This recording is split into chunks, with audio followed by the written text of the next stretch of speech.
Hey guys, this was originally a Patreon exclusive episode, but since Chris and I have been talking about classic Doctor Who, we thought it would be cool to pull this out and release it into the main feed so for everyone to listen to. This is where we talked about The Power of the Doctor, which was the last episode of Jodie Whittaker's run, and we watched this before any of the 14th or 15th Doctor specials. As a note, this is actually in two parts because this episode was so long, so we cut it into two 1 hour episodes. So this is part one, and then next week you will get part two. So enjoy this former Patreon exclusive. The blossomist blossom, the only sad thing. I want to know what happens next. Right then, Doctor whoever I'm about to be, tag. You're it. I'm Chris Spiving. And I'm Eddie Webb. And today we talk about the power of the Doctor on Genreless.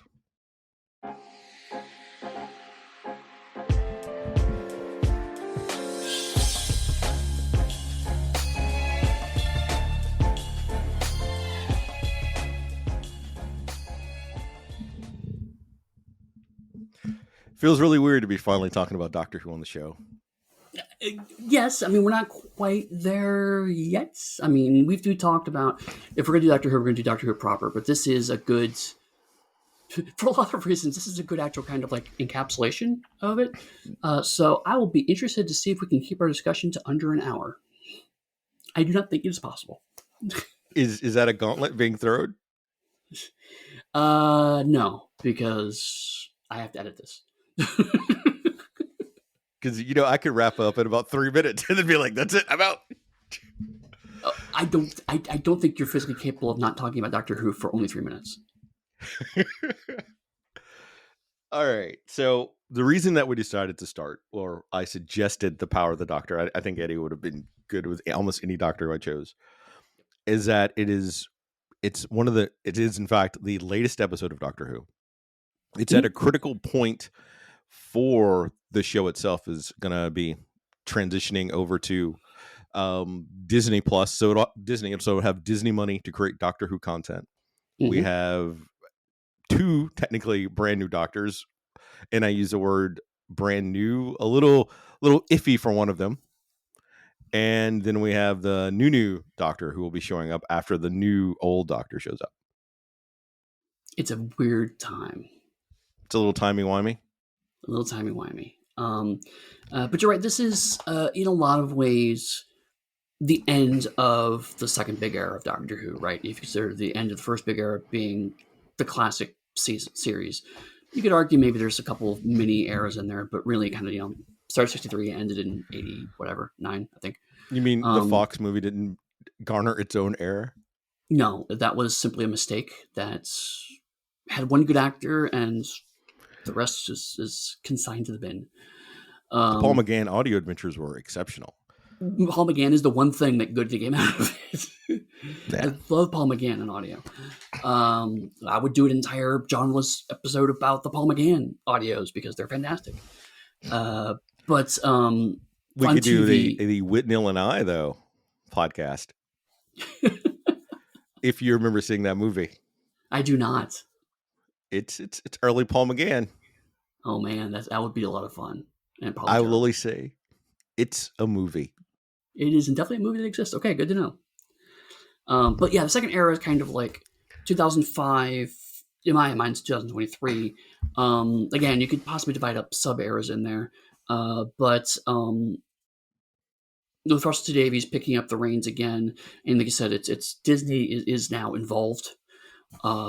It's still going to be shown on BBC here in the UK, but everywhere else is going to be on Disney Plus. So in a lot of ways, it's got to be some form of reboot because the whole goal is to try to get a whole new audience who may not have seen the show before. So this is a nice capstone to the second era, and in that function, I think this is a good episode. As an objective bit of TV, I have a different opinion. So before you go on though, I would nitpick a little bit and say that this is probably the third era because the break between Tennant and Smith, I think, is large enough to garner its own era because that's when a lot more of sort of the American attention that wasn't just some of us sub fans glommed onto it. and it blew the show up even more. You had more audience. They had, I think, a larger budget then. They pulled in other random actors like Ben Browder from Farscape to be in there in the Old Mm-hmm. West episode. But the budget was larger and more people knew about it. And I think that's because of the work that Eccleston and Tennant did to raise it. And then it sort of like blew up with Smith, which is also, I That's right. think, potentially why Smith got to be on the Crown and all this other stuff. Yeah, I read an article recently that Matt Smith is probably the most successful actor after his Doctor Who career. And I think that that's valid. You could make an argument for that his companion also, I forget her name, Karen Gillan. also Karen Gillan, thank you. She's also had an extremely successful post Doctor Who career. So you're right. Those two kind of push Doctor Who into the mainstream in a lot of ways. But then again, if you go back, there are other kind of milestones throughout the series you can kind of point to and go, So I mean, this is a completely arbitrary delineation of our making, but I think regardless of how we break it down, it is safe to say that this is, if nothing else, the end of Jodie Whittaker's era. Yeah. And as a celebration of her era, it also works as a good celebration of Doctor Who as a show. So, like, if even though we know this isn't the show finale, if this were the show finale, it would be a relatively satisfying one. But it also, it's good to talk about this because it has some interesting problems, some of which I argue are the problem with Doctor Who as a show in 2023 now. But we can get into that. And before we start, I will go ahead and acknowledge that the chin ball run of Doctor Who has been, we'll be nice and just call it divisive, as there are people that dislike the writing. There's some people that disliked Jodie as a doctor, and there is a whole slew of stuff that you can dive into that goes in all that. And I love Jodie as a doctor. I think that she made some great choices, and she was doing brilliant work with the material that she was given. Which is sadly an all too common lament of large chunks of this show. Um, Weirdly, even though Tennant, for a lot of hilarious reasons, is often tied to the Fifth Doctor, I think Jodie Whittaker's actual arc as the Doctor is much more closely parallel to the Fifth Doctor's because she came after a couple of relatively popular Doctors. And she frankly just did not get a lot of good scripts until near the end of her run when it was far too late. And she was portrayed as a nice, quote unquote, doctor after a very strong character stamp doctor right before her. So she had a lot of the challenges and problems came with, and she also had a large TARDIS crew, much like the Fifth Doctor initially. So as I was watching it, it's like I liked the Fifth Doctor run. I thought Peter Davison was underrated, but also similar situation, a comedic actor who was given a relatively serious role and didn't quite get to put their. Jodie got more comedic chops, I think, than Davison did, but it's the I saw the same mistake kind of happening again and on a lot of levels, and it's just like, that's because again, it was John Nathan Turner coming in trying to put his own stamp on the program, so it's just another showrunner changeover. There's a lot of similarities there, and I think a lot of the same pit traps fell in, but one of them was not casting the wrong doctor, and so let's just get that out of the way. If anyone's like, but a woman doctor, okay, that's all nonsense, and we don't want you in this podcast anymore. Stop listening to us. Unsubscribe now. Yes. But for everybody who's left, Jodie Whittaker was a fantastic actress, and she did the best she could with the material she had. I completely agree. And do you know that Jodie Whittaker was not the first female doctor? No, there was another one for Children in Need sketch, right? Yes. I forgot her name, but she was the blonde from Ab Fab who popped in as Yes, a doctor. that's right. Yep. Yes, they're actually, if you depending on how you count who plays Doctor Who, there's actually quite a long list of people who played the Doctor. And one of the things is I love a large TARDIS crew. I love the concept of it, not necessarily execution I've seen, because it gives you so many different dynamics to play. Is each character will have a different relationship with the Doctor, and then their own relationships inside of the crew, and that is a wonderful piece for drama that you could lean into. But unfortunately, that didn't happen during the 13th Doctor. Somewhat more for the 5th, but even then, they still didn't quite do it right, even under Davison's run. And they Right. would have Yep. companions leave, companions would come back. They killed off Adric, but I heard that is because of a lot of behind the scenes stuff, and people didn't think Adric was a good actor. Yeah. Matthew Waterhouse has actually had a fascinating career. He's now actually back and active in Doctor Who now. But yeah, he a lot. If you also heard stories like how Will Wheaton was treated on Next Generation, there's some similarities. Just how sometimes child actors are really dismissed and frankly abused, at least emotionally. Sad. Yeah. And as this is not just a podcast about the Whittaker era, I guess we can go on into the episode. Though I could go into a little bit more of the other stuff, but let's focus in on the episode itself. I will give Tinball one more compliment, though. While the scripts were not to the quality that I would have hoped for as a viewer and another creative, I did love the chances they took for the first season. How they went back. I've added Doctor Who before, and some of the people saying, "Why don't you approach some of the actual historical things that happened?" And the fact that they tried a Rosa Parks episode, Mm-hmm. I liked the fact that it attempted, but not the way that it was done. It was a Right. challenge they took, and they did some other similar things for first season. Mm-hmm. Yeah. I mean, the idea of let's not go through the motions, Doctor Who. Let's do all new stuff and try something fresh. Absolutely respect the instinct and respect swinging for the bleachers. It's like, oh, hey, we have a new woman doctor. We have a British Indian companion. Let's just really swing for the bleachers and make it absolutely clear where we stand on these areas. But I'm with you. Like the execution was just. I feel like Doctor Who in 2005 was ahead of the game in terms of how television should be made, and over the past 15 years has fallen behind, frankly. Unfortunately. All right. The power of the Doctor. The 13th Doctor, Yaz and Dan rescue a space bullet train from the Cybermasters, but Dan is nearly killed. Having developed a sense of his own mortality, Dan goes back to his everyday life. A renegade Dalek contacts the Doctor, offering information about a Dalek plot to destroy humanity. Former companions, Tegan and Ace, investigate the abductions of dozens of world's leading seismologists and Rasputin's visage, defacing 15 famous paintings. Kate Stewart invites the Doctor to unit headquarters, reuniting her with Tegan and Ace. The Doctor clarifies that the new face on the paintings is actually the Master, whom she goes to confront at a convention in Naples. The Doctor learns that the Master and his Cybermasters have allied with the Daleks to end humanity in the present by triggering eruptions from every volcano on Earth simultaneously. The Doctor meets the renegade Dalek, who is killed, and she is captured by the Daleks.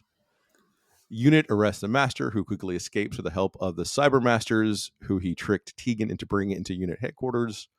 The Daleks take the Doctor to the Master in 1960s Russia, where we have the best dance sequence in all of Who history and possibly all time.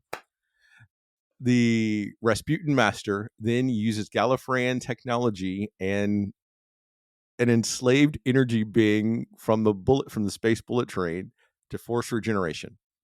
In her mind, the Doctor encounters manifestations of the first, fifth, sixth, seventh, the best Doctor, and eighth incarnations who inform her it may be possible to undo the forced regeneration. An AI program the Doctor created using images of the fifth, seventh, fugitive Doctor, and 13th Doctor lead Ace to meet with former companions Graham O'Brien, who is nothing without Ryan, and destroy the Dalek volcano machine. Tegan destroys the Cyberman converter and the Cybermasters in unit headquarters, just as they're about to convert Kate. And Yaz and previous ally Vinder capture the Master, and they undo the Doctor's transformation. Defeating the Master mortally wounds the Doctor, as he has the sentient energy being blasted with energy, triggering the regeneration process. the Doctor takes Jazz home before departing, and they never confirm or do anything with the Yasmin Doctor relationship, not even giving the sort of conclusion they did for Tennant and Rose. Mm-hmm. Yaz attends a support group of former companions, including Graham, Dan, Kate, Ace, Tegan, Ian, Joe, Melanie Bush, and missing fucking Martha Jones. It should have been there. The Doctor travels to a cliff where she regenerates into the 14th Doctor, who is alarmed to discover that he has become physically similar to his 10th incarnation, one of the best, and is in different clothes. Let me So, take a break. while you're taking a break, I want to point out that this is something we should think about when we do our Adventure Doctor Who season, is that when you actually try to describe the plot of any Doctor Who episode, it sounds like gibberish. I mean, I want to read this sentence again. The Doctor learns the Master and his Cybermasters have allied with the Daleks to end humanity in the present by triggering eruptions from every volcano on the Earth simultaneously. And that is not, by any stretch of imagination, the most what the fuck thing that happens in this episode. I condensed it down from what it was. That's half the size of the original. It's like we don't need all that. I know, again, Doctor Who is a show where, like, 3 years into its run, it was like, okay, the Daleks have invaded Earth because they want to hollow it out and drive it around like a Chevy around the universe. That was their entire plan. I do think it's funny that you didn't make us like a Mercedes or a super fancy car. You made Earth a Chevy, like probably an old beat up Chevy at that. It's got a lot of miles on it, Chris. This planet is not in the prime of its life. I actually have not been. I watched the first season of Whittaker. I actually have fallen behind for a variety of reasons. So I kind of just jumped right to this. I haven't seen anything between. So there's a fair bit of like, what the hell is happening? And then I realized, oh, it doesn't matter. It doesn't matter what's happening. I got the gist. Of course, yes, the Master has cyberized Gallifreyans, I guess, whatever. Sure, okay, that's a thing that could happen, whatever. And just kind of moved on with my life. And that's kind of how modern Doctor Who works. You just go, yeah, okay, that happens. That is part of the writing issue that I have that's inherent with this era, is that it presents these great, brilliant ideas, and then it just drops them. It's like, oh, all right, we got you to talk about it. We got some tweets. We're not going to worry about that anymore. We're going to move over here. Right. And it constantly does that. And that goes back to using even like the Fugitive Doctor. Like that is a brilliant idea. And it plays on something from the Mobius era when he connects like the brain device to Baker's Doctor, and you get all these images, and you're not really sure if they're past lives of the Doctor or if they're past lives of Mobius. And they took it as a Doctor's past lives, which is wonderful. Like that opens up a whole door of things. But then to do nothing with it, that's the problem. Yeah. So, I mean, I kind of approach this as this is a big season finale, and usually Doctor Who season finales in the modern era are just kind of big bombastic sci-fi nonsense. It's like, okay, I'm on board with that. What really struck me is that this was probably the best 60th anniversary special we got in the 59th year of Doctor Who. Because, like, when you look at this and go, it's a big dumb anniversary special. It's like, oh, okay, I'm on board for big dumb anniversary specials. Like, I am the target audience for seeing Tegan Javanka and Ace on the screen again, right? I am the kind of person that goes, oh my God, Ian Chesterton, which, by the way, side note, Ian Chesterton is now officially in the Guinness Book of World Records as the character with the longest gap in televised appearances. I can see that. Wow. The last time he's not been on TV as Ian Chesterton since he stopped playing the part in the 60s. Wow. So that was a huge get. Yeah, that's a huge get, right? And so that's a really cool moment for fans. The fact that they have a support group, it's actually kind of a cool thing because, like, yeah, there's now so many of these characters littered around. At some point, they're going to talk to each other. They kind of alluded that with the Sarah Jane episode in the 10th Doctor's era. So it's like, that's cool moments. Like, the fact that she goes back and sees they actually got the actors back for the 5th, 7th, 6th, 7th, 8th Doctors. And it's like Paul McGann, to play Doctor Who on screen again. Every minute of Paul McGann time on screen, we add it to the counter. Yes, we talk shit about the movie, but like his Night of the Doctor was fantastic. Yes. His bit here was fun. It's like do an entire spin-off show of Paul McGann's Doctor, please. But like I'm here for that. Does it make sense? Not at all. Is it good television? Debatable. Well, part of it feels like they took the different Doctors aspect that they're using here from Zagreus, which is one of the Big Finish audio adventures, yes. where they had a multiple Doctor sort of story arc, and they were in the Doctor's mind in a sense, and they used that for here. A lot of this era seemed to have pulled ideas from other places to mash them in to what they were trying to do. Right, which I think goes to a lot of we talked before about how the first season tried some things and failed. And I do feel like the rest of Jodie Whittaker's run has been kind of, what I've heard, is kind of an overreaction to that. And this certainly is that. It's make this as traditional as Doctor Who as possible. And Doctor Who is a show that the more traditional it gets, the more boring it gets. Right? Yeah. Doctor Who. I would be happy never to see it Dalek again for like at least 5 years. Just let them rest. Doctor Who is a show that one of the reasons why it's been so long is because it can and should reinvent itself. And when it's working well, it does that well. It's starting to get into its own continuity, which is always dangerous with Doctor Who because continuity is a very dodgy thing with Doctor Who. But again, weirdly, this era also says that, well, so we're going to do, like I said, the future Doctor and random stuff because we can, because canon means nothing, and it's just like there's a balance here, there's a fun thing. But I will say, one thing about this reminded me is the current Master. God damn, he is underrated, right? Yeah, like a lot because Missy was such a great character, and I was, it's like, oh well, it's the new Master, I don't like him, and again.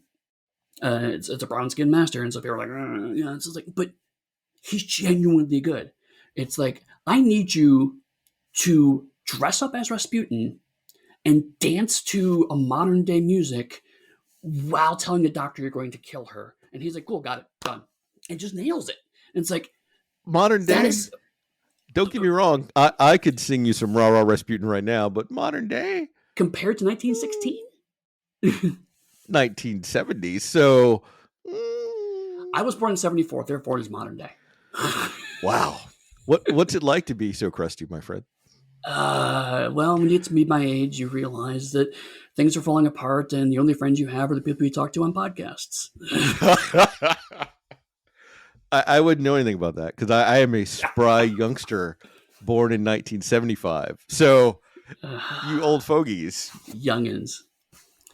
But I mean, it's. I also think it's kind of contradictory, but I think Doctor Who is its best when it embraces like this is a ludicrous concept, but you can't tip into silly, right? The common term for this pitch is camp. You want to hit camp, which is that it's a bit weird, and the characters are a little aware of how weird it is, but they're not pointing at the Shogun, looking how dumb this is. Yes. And this Master nails that tone brilliantly. Like, there's a whole scene where he gets captured, and Tegan and Ace realize, oh, he's the Master. And they start just rolling out the continuity. It's like Ace talking about when she met the Master, Tegan's about when she met the Master. And this actor, who did not play with either of these actors, just finds the perfect pitch to just stick the knife in every single time and twist it like he was there and he enjoyed it. And I'm just like, that is fantastic. All right. I'm going to bring some structure to this because before we get too far out there, which I was about to do myself. We start at the top then, I guess. Yep. All right. So Dan is a companion they brought in, I want to say almost for their special The Flux, because they lost Graham and Ryan, which I think part of that is because there wasn't a lot of good material for Ryan and Graham's characters, which they themselves had a great sort of dynamic going back and forth. And they brought in Dan, in my opinion, to sort of cut off the Dr. Yaz romance that was starting to pop up that they didn't really want to get into. Mm-hmm. And so he interceded that. But Dan is a fun character, and to have been traveling with the Doctor and a space bullet train. Think about that. Not just a spaceship, a space bullet train. For Dan to almost be killed in and suddenly think, you know what? I don't want to travel with the Doctor. It's dangerous. What about every other adventure? What about being trapped in the past with Yaz for 5 years before the Doctor came back and got you? And then it's funny because, like, in a way, I also thought that was part of the anniversary feel, because it's like, oh, we're back to the companion randomly leaves for dumb reason trope.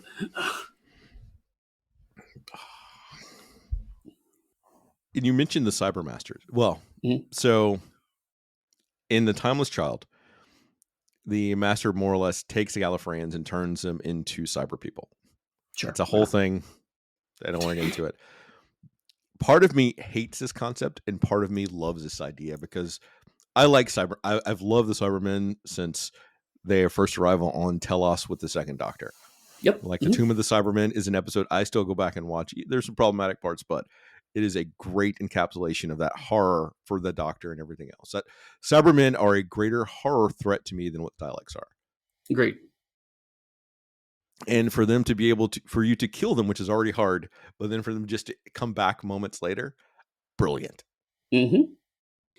And yet, and this is the perfect Master touch, he's like, I'm going to convert my people into Cybermen, but I have to make sure they have the big collar behind them grafted onto their bodies, so you know that they're Time Lords. And I'm like, Master, could you be any more deliciously extra?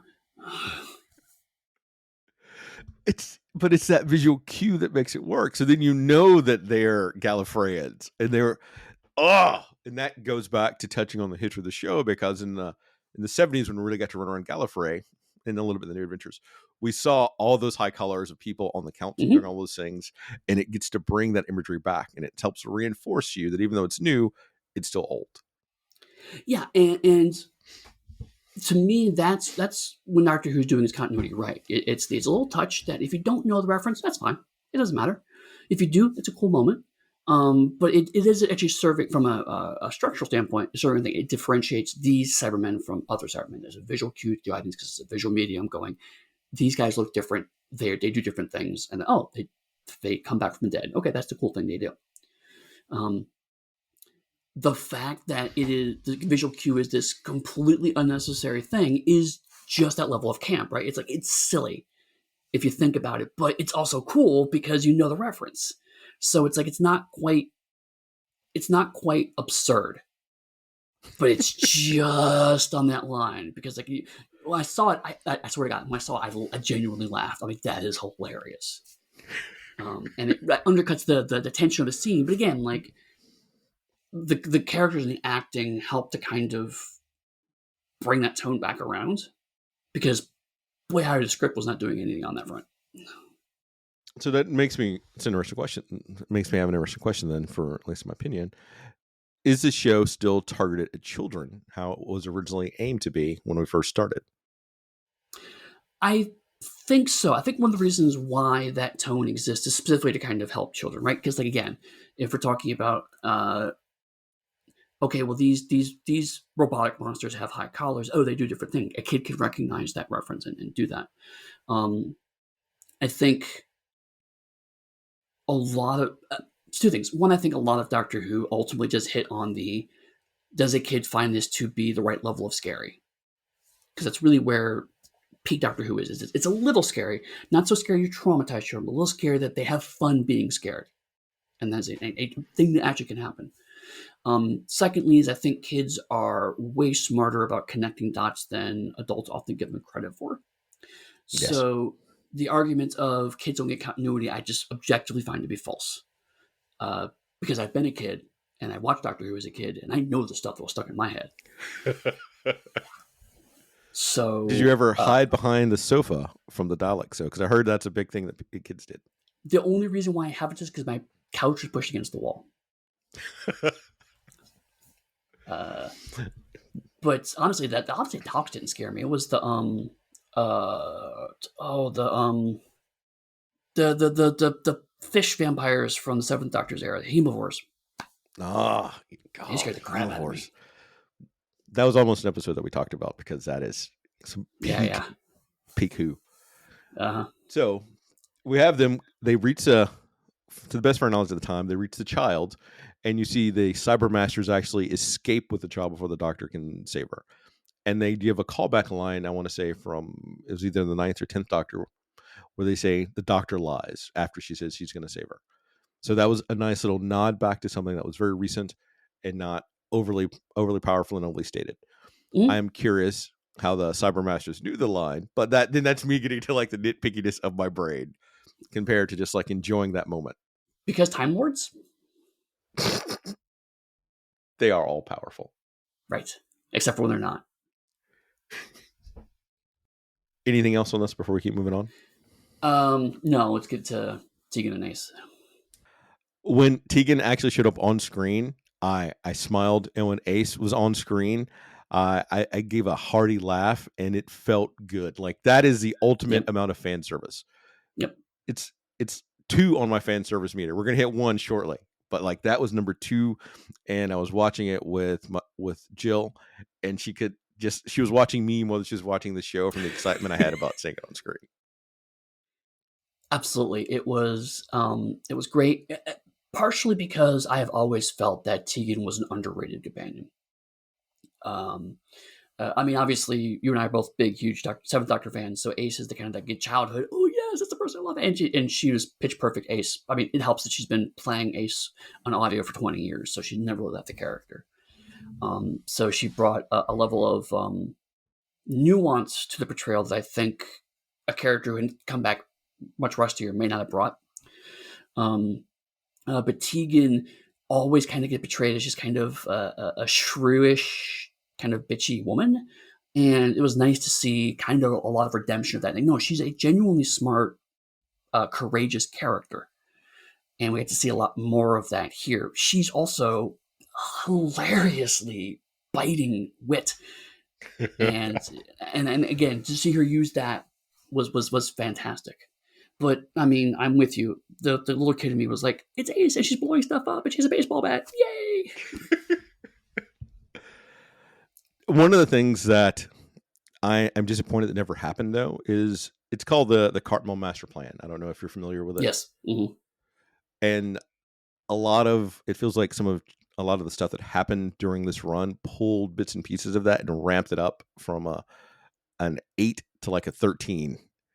And one of them though that I wish had been done is that Ace would have actually sort of been trained to become almost like a time agent through Yeah. Gallifrey and everything else.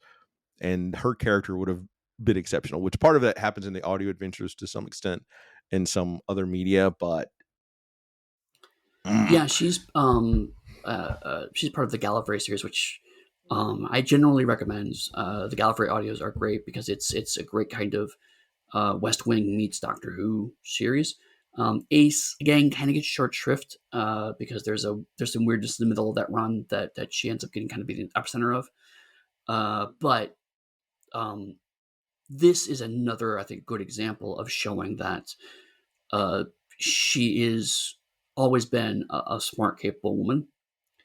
And honestly, the whole unit freelancer idea is fantastic. yeah. It's the idea of it's a way to bring in these companions on an ad hoc basis, and it makes sense for unit. It's like going, hey, we're this frankly underfunded organization that people take seriously, except for when things are too bad and we no longer have the resources to take care of it. So of course we're going to hire contractors to kind of fill in the gaps, and the Doctor's companions make perfect contractors for that goal. So it's a really balanced. A side tangent from that, then, how do you like this new version of unit that we're seeing in the new series compared to the OG unit that we were used to seeing? I like it more, I'm going to say, because when Torchwood was the big kind of thread through season 2, and it was real. Oh, we're gonna have a spin-off series for Doctor Who. That was like the first kind of big spin-off. Ooh, that's a great idea. The actual Torchwood we got was, in my opinion, kind of meh. It got better. I understand. I should go back and actually watch it.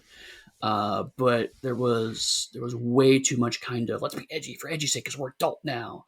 Being adult in the exact way that a 12-year-old boy thinks he's an adult, and it's just like, and the show I thought I was going to get is how they generally portrayed UNIT in the show for the past like 5 years under Kate Stewart, which is that they're underfunded. They're not just a random army traveling around Britain. There's just a handful of people who are kind of hold the line, and they don't like the decisions they have to make, but they try to do the best they can with the circumstances they have.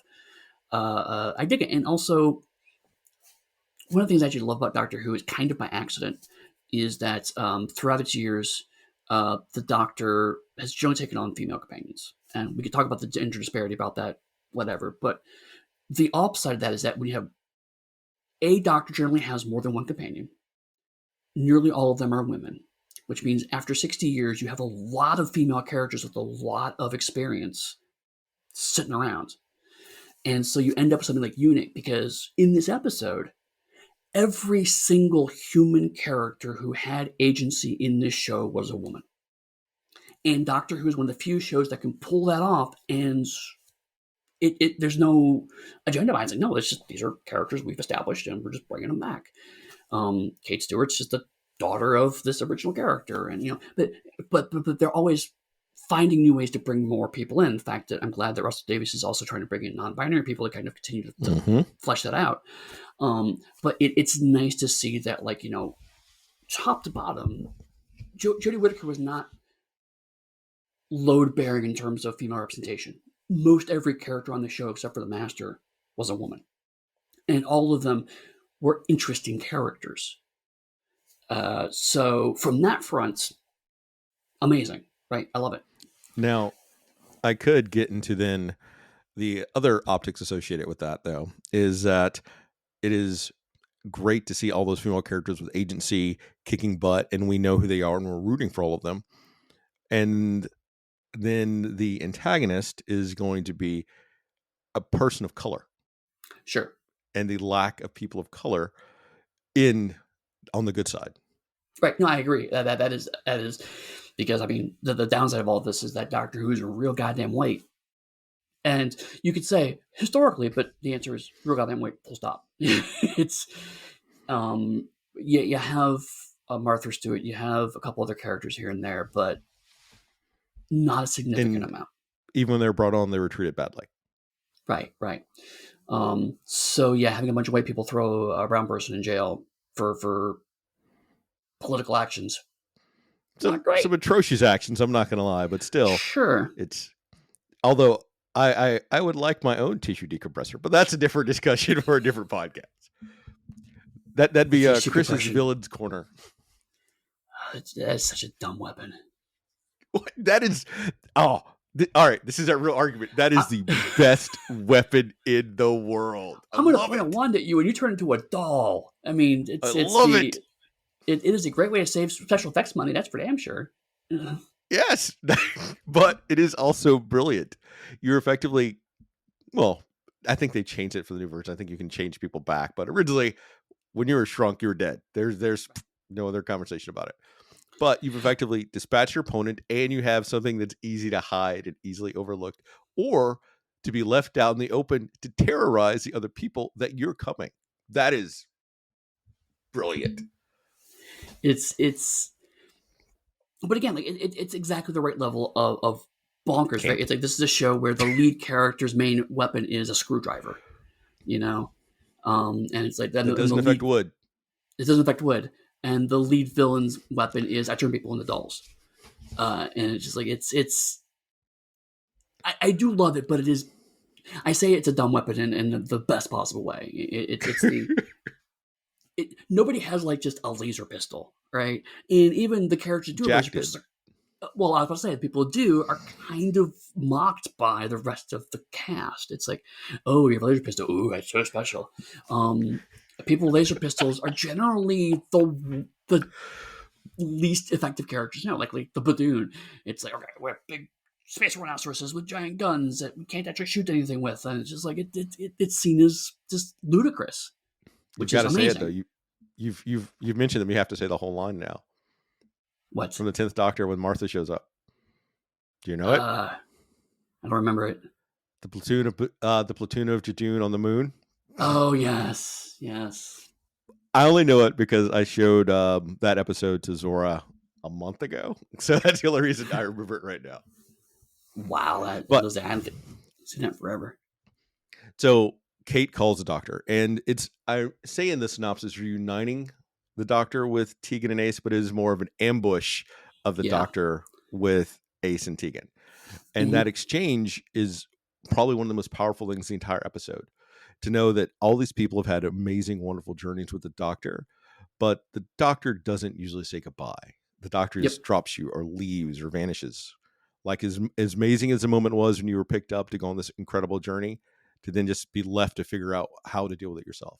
That is a level of a post-traumatic stress syndrome right there in and of itself that they're having to deal with coming back to regular life. Right. And one thing that I also like about that moment is it's a wonderful stealth trans narrative because like this woman runs in and goes, "I'm the Doctor," and both companions immediately go, "Okay." There's a moment of like, "Did you say her?" And then they see her, and then they just completely believe it. And from that point on, you're the Doctor. You're the exact same Doctor I saw before. There's no, "But you're not my Doctor. Are you really?" None of that. It's just boom, you're a woman now. That's great. It reminds me of one of my favorite moments from Deep Space Nine, where Jadzia meets her old Klingon friends that knew her when she was Curzon. And Klingon hugs her and he goes, "Curzon, my old friend." She goes, "I'm Jadzia now." Goes, "Jadzia, my old friend." You know, it's just, I love those small moments where you can take the sci-fi premise and it's like, oh, but it maps to a real world thing. And it just kind of goes, it's just cool. Let's just move on. Beautiful. And you also get, though, Yaz getting to see these people that had traveled with the Doctor. And even Tegan saying, we're who you used to be. And that moment and realization for Yaz, who's yearning for the Doctor, that we have this unrequited love relationship going on, which I'm not a big fan of the Doctor loving companions at all. I like more of the old school mentality where you had Tom Baker in an episode where, I forgot her name, but I want to say it was written by Douglas Adams. And this beautiful woman comes in and she says something or tries to be seductive to him. And he goes, oh God, what was it exactly? It was like, you're a beautiful woman, I would imagine, or something like that, to show that I guess you are if they say you are. Like, that is my level of Doctor that I like. I like mates running around in a blue box solving times problems. Right. And like, same thing. Like, Baker with Sarah Jane. This is my best friend, Sarah Jane. I mean, yeah, that's I dig that. But if you're gonna do it, commit to it. I mean, as frustrated as I was by the Rose thing, it was a genuine arc, and it got resolved. It was resolved bittersweetly, but it was an actual romantic character arc, and it got resolution. I got multiple resolutions. Right. I very, very, very, very, very, very much dislike how that led to Martha being treated like crap for a season. Yeah. So that makes me unhappy. But I understand the logic of it. It's the, okay, now we need to show he's still pining over Rose. Like, yeah, for an episode, not for a season. We keep doing her dirty for a season. But you decide to do that when you introduce your person of color as a companion. Right. That's a whole nother, goes back to your, the standards not being held up. And I won't even get people of color not having the same standards as everybody else. Yeah. And I won't even get into the stuff associated with Mickey, because that is an incredibly problematic actor. And yes, it's like the character's done wrong, but the actor kind of deserves some of it. Yeah. So, but then I could go and look at Ryan, who was treated badly in the show, or even worse yet, Grace, who was showed up in the pilot with Jodie, who was Ryan's aunt, and Graham's wife, or Graham's wife is either Ryan's grandmother or aunt, who was an exceptional character. Like, Grace should have been the companion, and she was a black woman. She was amazing. They killed her, and that was to motivate Ryan and Graham. Like, yeah, or even Bill in the 12th Doctor's run. oh, you know, God, she had such amazing potential. Oh, sorry, that one I've forgotten Bill, but that one frustrates me because Bill, that the pilot with the 12th Doctor and Bill is what I would use to get people to watch the show now. Yeah, because that encapsulates everything for Doctor Who. Bill is treated properly for the first 3 or 4 episodes, and it starts going downhill. But like that pinnacle, instead of, I would try to start people with Blink in the old days. Yep. Because Blink is a good episode. It gets a little timey-wimey, but it has a nice element to it. But now it's a pilot. And how they did Bill was just wrong on so many levels. Yeah, I completely agree, because I'm one of the people that like feel that the 12th Doctor's run was also unjustly maligned. Better material than 13th Doctor got. But certainly Bill was another example of a companion of color being the second companion, and the narrative making it very clear you are the second companion. That's how I was just surprised when Yaz was actually at the front and stayed all the way through. It's, okay, that's cool. That's another better step forward. But if you look at it, though, every time Yaz got to stay, but instead of letting Yaz come fully to the front, they inserted Dan, a white male character, into the mix. And Dan sort of like took some of that airtime away from what could have been Yaz's story. Oh, no, I agree. Even for this one, they have Graham come back. Again, instead of like bringing Ryan and Graham, or just Ryan, they bring Graham back. And it's that constant reinforcing of the white narrative and protagonist they want over the people of color. Sure. As we said when we started, we love the show, but we're also going to point out some of the specific things that bother us. And it's not to drag the show, but we want the show to do better. Like, and in the arc of Bill, it would have been so easy to have done better. Bill's story was one of the easiest ones to have fixed. Yeah. And to have made something better. And it is still possible for the Doctor potentially to go back and fix that and then turn it into something else. But I doubt the actress is going to come back, and I think they're just going to let that go. Yeah. And honestly, it's one of the concerns I have with the 14th Doctor coming back, because I think it's going to be a victory lap for like the first 4 seasons. And it's like, and maybe even, they may even dip into, the 11th Doctor's run. But I really think what's going to happen is they're going to kind of quietly consign the 12th, 13th Doctor's run to the dustbin, which is a shame, because there's a lot of genuinely good stuff in there. Mm-hmm. But I guess we'll get back to the episode we're here to talk about. Right. Ace, in my opinion, though, is the model that they use to create Rose and the other companions that came after. Ace is like the pinnacle of the best companion. And that's what they built the model off of going forward. I agree. She was the first companion that honestly lived in the real world, right? Like, every other companion had some kind of glamorous job, or was an alien, or whatever.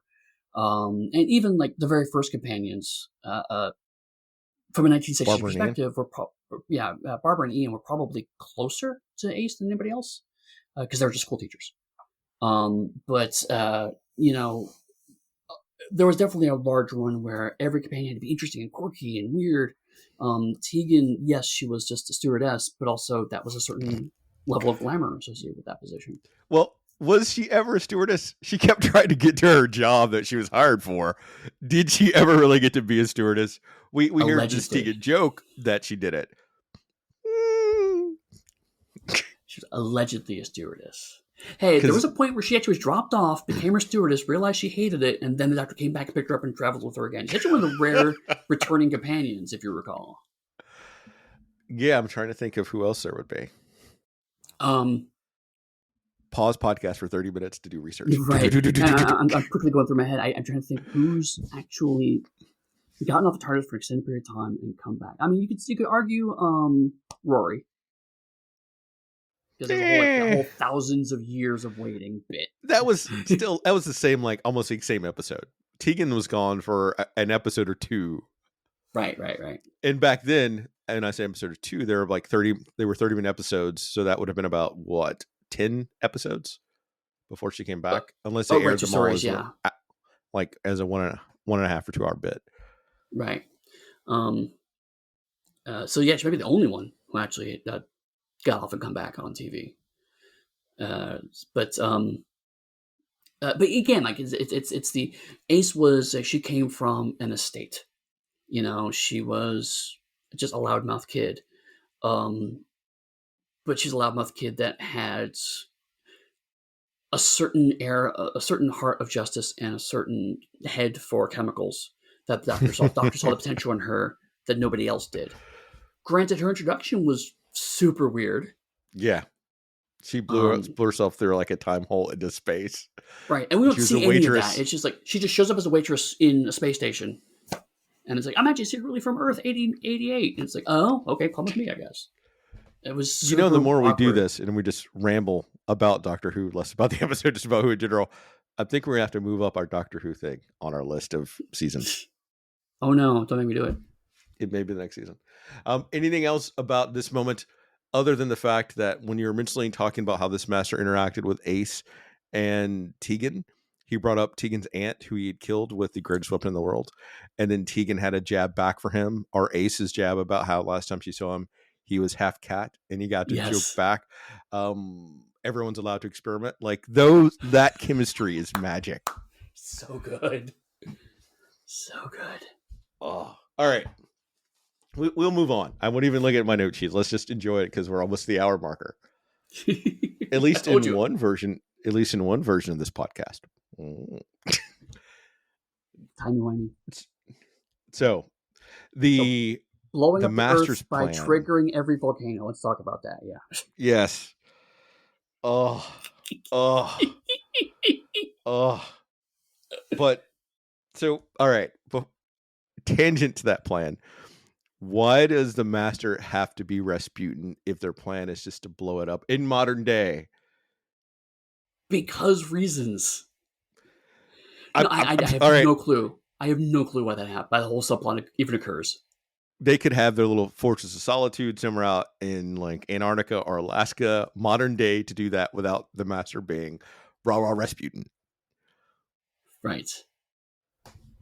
I mean, the only thing I can think of, and this is a stretch. So one thing we haven't talked about is the fact that one of the master's tropes is ludicrously overcomplicated plans, right? In disguises. In disguises, right. Which both of these check on the list. And it started with the master just had complicated plans, but over the years they've become redonkulous. Like, not like he's the smartest person in the room level plan. Like, why did you even go through these extra steps level of plan? And the show's kind of like Missy era is an exception, but like most other versions of Doctors, like, hey, I want to capture the Doctors, so I know what I'll do. I'll run for prime minister. What?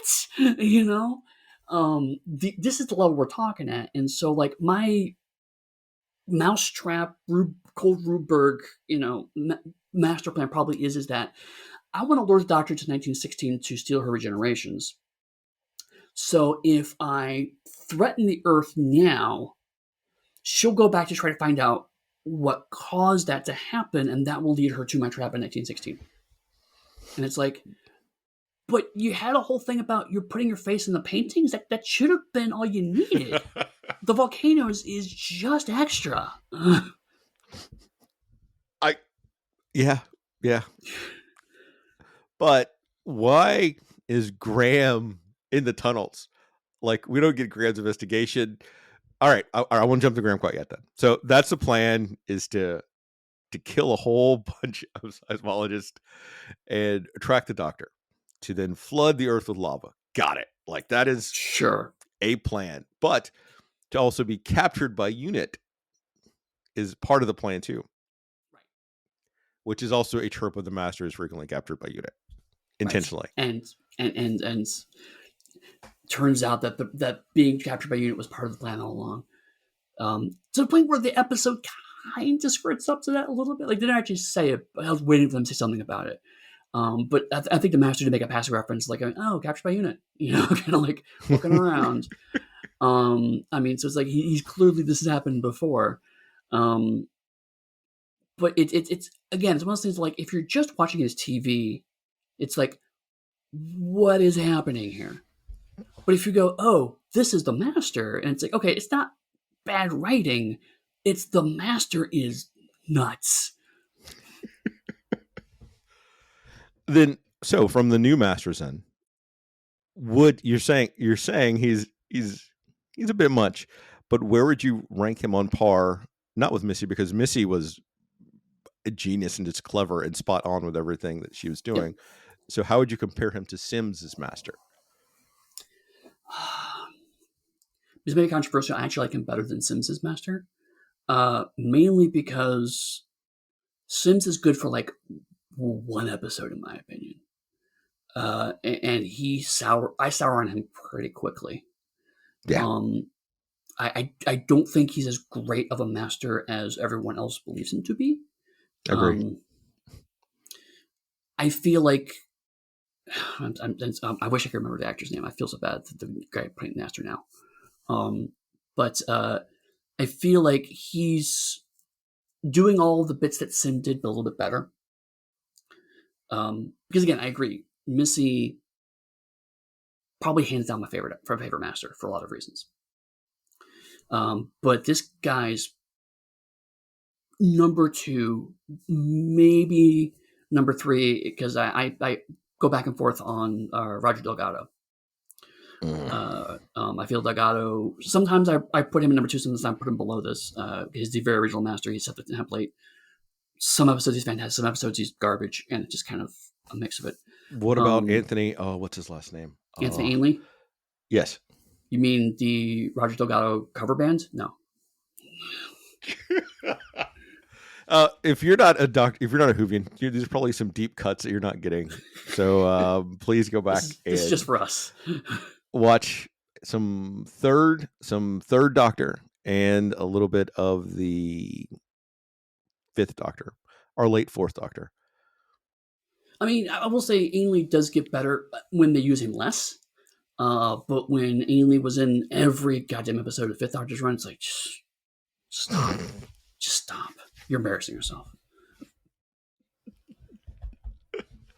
Oh, God. Maybe we should even call this episode Power Doctor. Maybe we should just call this Chris and Eddie Power Wax Poetic about Doctor Who. All right. I guess I'll get back on point. So you have, that's the master plan. The master has the Cyber Masters help him escape. Yeah. And you get the best scene, one of my favorite scenes, Ace putting on the jacket. I was waiting for the jacket and the baseball bat that she had stored there because she knew the base was going to be attacked and she knew that we would want to see her in the jacket. So that's why she brought it with her. And again, I love the moment like where she just starts swinging the bat around and somebody's comment like going, that bat's really useful. And she kind of just blows off. It's like, yeah, old bits of kit. But it's like, I know, because that bat was actually empowered by the Hand of Omega, and it's like, I know all this continuity. I know why that bat is so special, and it's the same aluminum bat. And it's like again, for me, that was a reference for me, and I recognize that. I think the bat broke though, and this is just a normal bat, because when she killed a Dalek with it, and I could have sworn the 7th Doctor made a comment that like weapons are always useless in the end or something. I thought she. Female. I have to do continuity. I thought she had a new bat after that, and then that was one that was powered by the Hand of Omega. I have to rewatch Remembrance of Daleks. Oh no, I have to watch Remembrance of Daleks. Whatever will I do? So our next Patreon special, Remember the Daleks. Just wait for it. Actually, that's a good point. Remembrance of Daleks actually has a lot in common with Power of the Doctor in some ways. One of which is that Remembrance of Daleks was not supposed to be the 25th anniversary episode, but is a better 25th Silver anniversary Nemesis episode than the actual one. Silver Nemesis is garbage. So this is kind of a similar thing where like it's actually a really solid anniversary episode, but it's not actually meant to be the anniversary episode it's supposed to be. Yeah.